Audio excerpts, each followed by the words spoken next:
بس تفكر اول تفكير اعمله. جاي الطابه بدك فكرت تشوت، فكرت تعمل باس، راحت الطابه، شو بتفكر اول شيء اعمله؟ بتزبط.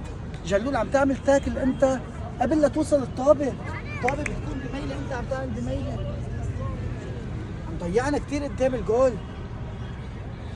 هيرجع كونتر اتاك واحده بيرجع بياخذ صارت، لو ما بزورش الجول جولين. بس نشوف الجول اوبن شوطوا يا شباب، ما عم بحكي لكم شيء انا، شوط بس شوط. بس انت الجولي طويل، عم نشوط على الزاويه يا جلول، انت شوطاتك قويه بس كثير عم تتاخر، حرام. اكيد شوط على الارض، انا بدي اياك تشوط على الارض، جرب.